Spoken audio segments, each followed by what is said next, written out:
Bonjour, chers frères et sœurs en Christ. Je rends grâce à l'Éternel qui est permis qu'aujourd'hui nous puissions continuer avec la seconde méditation de sa parole. Aujourd'hui, notre méditation a pour thème le joug de l'humilité, une écharde spirituelle dans l'âme.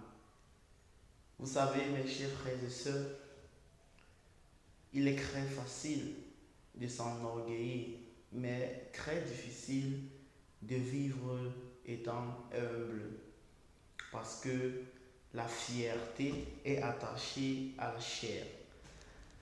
Mes chers frères et sœurs, comme l'exige la parole, comme le prescrit la parole dans Colossiens chapitre 3, quel qu'en soit ce que nous fassions, que ce soit en acte, en parole, que nous le fassions toujours par le Seigneur Jésus-Christ, au nom du Seigneur Jésus-Christ, en rendant à Dieu des actions de grâce. Alors, je vais d'abord remettre cette méditation entre les mains de l'Éternel, afin qu'il puisse nous guider par son esprit, qu'il puisse nous inspirer. Car notre piètre intelligence ne peut nous enseigner. Elle ne peut nous enseigner, elle ne peut nous conduire à la lumière. Alors, prions, mais avant de prier, comme l'exige la parole de l'Éternel, toi, femme qui prie, la tête non voilée, tu déshonores Dieu. Et toi, homme qui prie avec la tête voilée, tu déshonores Dieu. Alors, mes chers frères et sœurs, mes sœurs, voilez-vous et mes frères, décoiffez-vous. Prions. Merci, Père éternel Dieu, de ce que tu nous as encore en ce jour accordé la grâce de nous lever remplis de ton souffle de vie pour jeter les regards dans ta parole. Père éternel Dieu, les vases vides que nous sommes avons soif de ta parole, cette source d'eau vive. Ô Père éternel, tu as dit, celui qui boira de l'eau que je lui donne n'aura plus jamais soif. Aujourd'hui, nous venons à toi, Père éternel, pour en boire. Ô Père éternel Dieu, conduis-nous par ton Saint-Esprit. Conduis-nous dans les profondeurs de ta parole et aide-nous, Père éternel Dieu, à fuir la voie de l'iniquité. C'est par le nom puissant de ton Fils, le Seigneur Jésus-Christ, que nous t'avons ainsi prié. Amen. Alors, mes frères et sœurs, tournons nos Bibles dans le Nouveau Testament, plus précisément dans le livre, dans l'épître de Jacques chapitre 4, au verset 6. Jacques chapitre 4 au verset 6. Ok. Jacques chapitre 4, verset 6. C'est-à-dire Dieu, il accorde au concret une grâce plus excellente. C'est pourquoi l'Écriture dit, Dieu résiste à qui? Aux orgueilleux, mais il fait grâce aux humbles. Mes frères, si vous avez un stylo ou bien un marqueur, soulignez orgueilleux et soulignez humble. Dieu résiste aux orgueilleux, mais il fait grâce aux humbles. Qui a été le premier à se rebeller contre Dieu parmi toute la création? N'est-ce pas le diable? Le diable qui s'est élevé, il voulait s'asseoir sur le trône de Dieu par son orgueil, par sa fierté. Alors il a aussi dit, Dieu résiste aux orgueilleux, à ceux qui s'élèvent, à ceux qui se laissent entraîner par la frivolité, par la volupté, à ceux qui se laissent entraîner par la fierté. Qu'est-ce qu'en fait la fierté? C'est ce sentiment charnel que nous développons en nous, ce sentiment de nous réjouir par rapport à la médiocrité des autres, ce sentiment de réjouissance vis-à-vis de la souffrance ou du manquement des autres. Prenons un exemple. Parce que Dieu m'a fait grâce de fuir la pauvreté d'une certaine façon, alors je méprise le démuni. Parce que Dieu m'a fait grâce et de m'accorder, de me donner de l'intelligence, je me moque de celui qui a de la peine à comprendre ou de celui qui est lent à comprendre. Je développe un sentiment de fierté. Je me réjouis par rapport à celui qui manque de ce dont je possède. Ça, c'est de la fierté. Et c'est ce même sentiment charnel qu'avait développé le diable. Lorsqu'il se croyait déjà tout permis, il avait l'outrecuidance de s'élever au-dessus du trône de Dieu. Tout comme le Seigneur avait banni le diable, tout comme le Seigneur a rabaissé le diable qui s'est élevé, c'est ainsi qu'il est écrit dans Jacques chapitre 4 au verset 6, Dieu résiste aux orgueilleux. Ici, résister, c'est un sens très profond. Résister ne signifie pas seulement barrer la route aux orgueilleux, mais aussi les rendre la tâche difficile. Mes frères, Dieu résiste aux orgueilleux, mais il fait grâce aux humbles. Mais est-il donc facile d'être humble? Non, mes frères, il n'est pas facile d'être humble.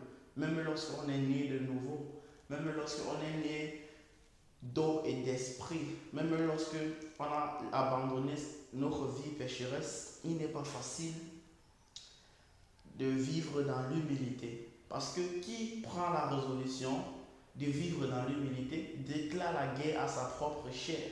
Parce que la chair, dans son essence, dans sa nature, elle est attachée à l'élévation. C'est pour cela qu'on parle du pain sans levain. Le pain sans levain, le pain sans levain ne gonfle pas. Le pain sans levain ne s'élève pas. Or, la chair est toujours prête à l'élévation. Même étant déjà un chrétien, même étant déjà converti, même marchant dans notre vie chrétienne, on est toujours tenté de suivre le chemin de la fierté. On est tenté de s'élever. Or, Dieu est ami des humbles. Dieu résiste aux orgueilleux, mais il fait grâce aux humbles. Cela voudrait donc dire quoi? En tant que serviteur de Dieu, en tant que vrai chrétien, et non à quelqu'un qui veut jouer le passe-passe, qui veut servir deux maîtres à la fois, nous devons aussi marcher et suivre les voies du Seigneur Jésus-Christ. Que dit la parole de Dieu? Le Seigneur Jésus-Christ, le Messie, lorsqu'il passait dans les rues de Galilée, lorsqu'il passait dans la ville de Jérusalem, on avait la peine de reconnaître que c'était Jésus le Messie parce qu'il était comme l'un des plus vils, il était comme le plus vil de tous les hommes, il n'avait rien d'attirant. Comme le dit Ésaïe 53, il n'avait rien d'attirant, il n'avait rien de beauté, mais il était le Messie. Il avait un caractère humble, même juste son visage dégageait l'humilité. C'est ainsi que nous devons vivre. Mais est-il donc facile, étant donné que nous sommes recouverts de chair, nous vivons dans la chair. Nos pulsions charnelles nous poussent toujours, parfois inconsciemment, à nous enorgueillir, à suivre le chemin de la fierté. Or aussi, Dieu peut nous accorder la grâce, puisque à chaque personne a été accordée une certaine mesure de grâce. Par exemple, la grâce que j'ai reçue n'est pas la même grâce que toi, mon frère, ou toi, ma soeur, tu as reçue. Or, il peut être qu'à cause de cela, je m'enorgueillis, ou à cause de cela, que je suive le chemin de la fierté. Mais, gloire soit rendue à Dieu par son Fils, le Seigneur Jésus-Christ, que pour chaque problème, Dieu a prévu une solution. Et cette solution, c'est le joug de l'humilité. Qu'est-ce que le joug de l'humilité? Le joug de l'humilité ici est une écharde. Quand je parle d'écharde, dans un sens physique, une écharde peut être, comment je dirais, comme un taison de bouteille, supposons une vitre qui s'est cassée. On prend un fragment de cette vitre qui s'est cassée. Ce fragment de cette vitre cassée peut être une écharde. Et imaginez que vous vous blessez. Vous vous blessez parce que vous avez mis le pied sur une vitre cassée, sur un fragment de vitre cassée, ou alors sur un bâton pointu. Imaginez la douleur. Bon, pour mieux élucider ce dont je suis en train de dire, mes frères et sœurs, jetons les regards dans la parole de Dieu. Dans 2 Corinthiens, chapitre 12, du verset 7 au verset 9. 2 Corinthiens, juste après Romains. 2 Corinthiens, chapitre 12. 2 Corinthiens, chapitre 12, du verset 7 au verset 9. Ok, j'y suis. 2 Corinthiens chapitre 12 du verset 7 au verset 9. Je lis au nom du Seigneur Jésus-Christ. 2 Corinthiens 12 verset 7. Et pour que je ne sois pas enflé d'orgueil, ici c'est l'apôtre Paul qui parle, et pour que je ne sois pas enflé d'orgueil, À cause de l'excellence de ces révélations, il m'a été mis une écharde dans la chair, un ange de Satan, pour me souffleter et m'empêcher de m'enorgueillir. 3 fois j'ai prié le Seigneur de l'éloigner de moi, et il m'a dit, ma grâce te suffit, car ma puissance s'accomplit dans la faiblesse. Je me glorifierai donc bien plus volontiers de mes faiblesses, afin que la puissance de Christ repose sur moi. Alors mes frères, pour mieux contextualiser ce que je venais de lire, l'apôtre Paul, malgré qu'il a été choisi bien après les 12 autres apôtres, n'oublions pas que la plus grande part de révélation du mystère de l'évangile, de Christ, de l'évangile de réconciliation de Christ, la plus grande part de révélation a été ici apportée par l'entremise de l'apôtre Paul. Alors mes frères, vu que cette révélation était très grande, afin que l'apôtre Paul ne s'enorgueillisse pas, afin que l'apôtre Paul ne dise pas Dieu m'a révélé tant de choses, Dieu m'a montré tant de choses, alors je suis déjà parfait, alors je suis déjà arrivé, alors je suis déjà sauvé. Qu'est-ce que Dieu a fait? Dieu a mis une écharde dans la chair de l'apôtre Paul. Une écharde, mes frères, ça fait très mal. Une écharde dans la chair de l'apôtre Paul. Et une écharde qu'on ne peut sortir de la chair. Inguérissable, c'était une plaie inguérissable. Afin que l'apôtre Paul ne s'enorgueillisse pas. Afin que l'apôtre Paul reste humble devant Dieu. Afin que l'apôtre Paul, malgré les merveilleuses révélations qu'il recevait de Dieu, qu'il ne s'enorgueillisse pas, qu'il ne dise pas que non, je suis parfait, ou alors je suis le plus grand de tous les croyants parce que c'est à moi que Dieu m'a révélé toutes ces grandes choses. Dieu a donc mis une écharde dans la chair de l'apôtre Paul. Tout comme autrefois, Dieu a mis dans la chair de l'apôtre Paul une écharde afin qu'il reste humble devant lui, afin qu'il ne suive pas le chemin de la fierté. De la même façon, aujourd'hui, nous, tout chrétien qui se trouve sur le joug de l'humilité, a dans son âme une écharde plutôt spirituelle. Une écharde plutôt spirituelle. Nous pouvons encore mieux expliquer cela, mes frères et sœurs, en allant dans Genèse chapitre 13 au verset 2. Genèse chapitre 13. Genèse chapitre 13.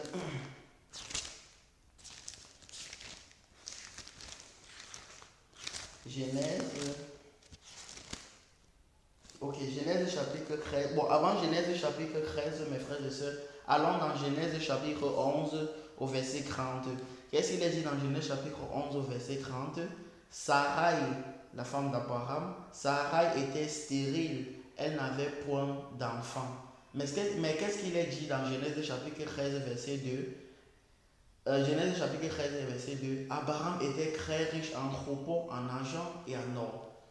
Mes frères et sœurs, il y a toujours le jour de l'humilité comme une sorte de principe de compensation. Dieu met toujours en nous une sorte d'écharde afin que nous ne puissions pas nous enorgueillir. Dieu a accordé la grâce à Abraham d'être puissamment riche. Abraham était richissime. Abraham était vraiment riche. Il était riche en troupeaux, il était riche en argent, il était riche en or. Or, avec toutes ces richesses pouvaient étouffer la foi d'Abraham. Ces richesses pouvaient détourner Abraham du chemin du salut. Puisque qu'est-ce qu'il est dit dans les évangiles? Il est plus facile à un chameau de passer par le trou d'une aiguille qu'à un riche d'entrer dans le royaume des cieux. Ça veut dire que la richesse ici vraiment est un facteur très dangereux. La richesse ici peut nous fermer la porte du royaume des cieux. Il est donc dit Abraham était riche en troupeaux, en or et en argent. Abraham était richissime. Et pour que cette richesse n'étouffe point la foi d'Abraham, qu'est-ce que Dieu a donc fait? Dieu a rendu Sarai, la femme d'Abraham, stérile, afin que Abraham puisse rester humble devant Dieu, afin que Abraham, par ses supplications, puisse rester sous le joug de l'humilité, que Abraham puisse continuer à se rabaisser devant Dieu. Parce que si Dieu avait tout donné à Abraham, la richesse et même l'enfant, alors sûrement, ou bien très probablement, Abraham se serait détourné du chemin de la foi. C'est ce manquement qui était l'enfant que Sarai n'avait pas. C'est ce qui a retenu Abraham sous le joug de l'humilité. C'est ce qui a aidé Abraham à demeurer humble devant Dieu et à marcher et à poursuivre sa vie chrétienne jusqu'au bout. Nous pouvons encore jeter les regards dans la parole de Dieu plus loin, dans Genèse chapitre 29, mes frères et sœurs. Genèse chapitre 29. Genèse chapitre 29 au verset 31. L'Éternel vit que Léa n'était pas aimée et il la rendit féconde, tandis que Rachel était stérile. N'oublions pas, mes frères et sœurs, Jacob avait deux femmes, Léa, l'aînée, et Rachel, la cadette. Jacob avait plus aimé Rachel que Léa. Et lorsque l'Éternel a vu que Léa était plus aimée, l'Éternel a rendu Léa féconde et a rendu Rachel stérile. Ce n'est pas anodin que Dieu a fait cela. Imaginez-vous que Rachel, en plus d'être aimée, était féconde, tandis que Léa était stérile. Léa se serait sentie délaissée, et pendant que Rachel se serait enorgueillie. Maintenant, pour retenir Rachel sous le joug de l'humilité, pour qu'elle reste humble devant Dieu, qu'est-ce que Dieu a fait? Dieu a donc rendu Rachel stérile, afin qu'elle ne puisse pas s'enorgueillir, puisqu'elle était plus aimée que Léa. De la même façon que, et c'est de cette façon, mes frères et sœurs, que Dieu retient ceux qui l'aiment sous le joug de l'humilité, afin qu'ils ne suivent pas le chemin de la fierté. De la même façon, aujourd'hui, tu peux être abondamment riche, tu peux avoir tout ce qu'un homme pourrait désirer sur cette terre, mais tu n'as pas d'enfant. De même, tu peux être très intelligent, mais il n'y a pas de moyens financiers. De même, tu peux être une femme vraiment modeste, une femme qui suit les voies de l'Éternel, mais tu n'as pas d'enfant. Donc, il y a plusieurs façons par lesquelles Dieu retient ceux qui l'aiment sous le joug de l'humilité. Ne crions pas à Dieu que non, Seigneur, tu es injuste, pourquoi tu m'as refusé telle chose? Remercions Dieu pour cela, car c'est par ces moyens que Dieu nous retient sous le joug de l'humilité. C'est par ces moyens que Dieu nous empêche de nous enorgueillir. C'est par ces moyens que Dieu nous aide à rester humbles devant lui, parce qu'il résiste aux orgueilleux, mais fait grâce aux humbles. Alors, mes frères et sœurs, dès aujourd'hui, rendons grâce à Dieu pour toutes choses, pour tout ce que nous avons, pour tout ce que nous n'avons pas, pour tout ce qui nous manque. Rendons grâce à Dieu pour cela. Si tu n'as pas d'enfant, si tu pleures à Dieu pour quelque problème que ce soit, rends grâce à Dieu, car Dieu sait pourquoi il fait toutes choses. Et n'oublions pas, tout ce que Dieu laisse dérouler dans la vie de ses enfants, cela concourt toujours à leur bien. Alors, mes frères et sœurs, prions. Merci, Père éternel Dieu, de ce qu'en ce jour, tu ne révèles pas ta parole, que tu retiens sous le joug de l'humilité tout ce que tu aimes. Ô Père éternel, nous te rendons grâce pour toute notre faiblesse. Nous te rendons grâce, Père éternel, pour toutes nos faiblesses. Car c'est par ces faiblesses, Père éternel, que nous pouvons rester humbles devant toi. C'est par ces faiblesses que nous fuyons le chemin de la fierté. Nous te rendons grâce et c'est par le nom puissant de ton Fils, le Seigneur Jésus-Christ, que nous t'avons ainsi prié. Amen. Alors, mes chers frères et sœurs, à la prochaine pour une nouvelle méditation de la parole de Dieu.